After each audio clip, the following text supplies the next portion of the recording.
அந்த மலையிலேயே தங்கி விடுகின்றார். அப்படி அவர் மலையிலேயே தங்கும் இரவு முருகன் வரார். தேவராயா, உன்னுடைய எண்ணத்தை நான் அறிவேன்.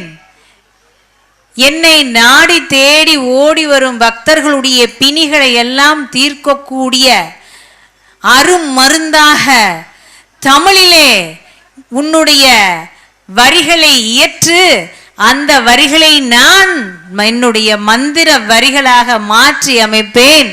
அந்த மந்திர வரிகளை, அந்த கவசத்தை பாராயணம் செய்பவர்களுக்கு உடல் பிணியையும் மனப்பிணியையும் பிறவி பிணியையும் நான் தீர்த்தருளுவேன்னு ஒரு அருள்வாக்கு சொல்றார். அப்படி அருள்வாக்கு சொன்ன காலையில் தான் பாலன் தேவராயன் சுவாமிகள் இந்த சஷ்டி கவசங்கள் ஏற்றுகிறார். இந்த சஷ்டி கவசம் ஒன்றல்ல 6 படை முருகன் வீட்டிற்கும் ஒவ்வொரு கவசம்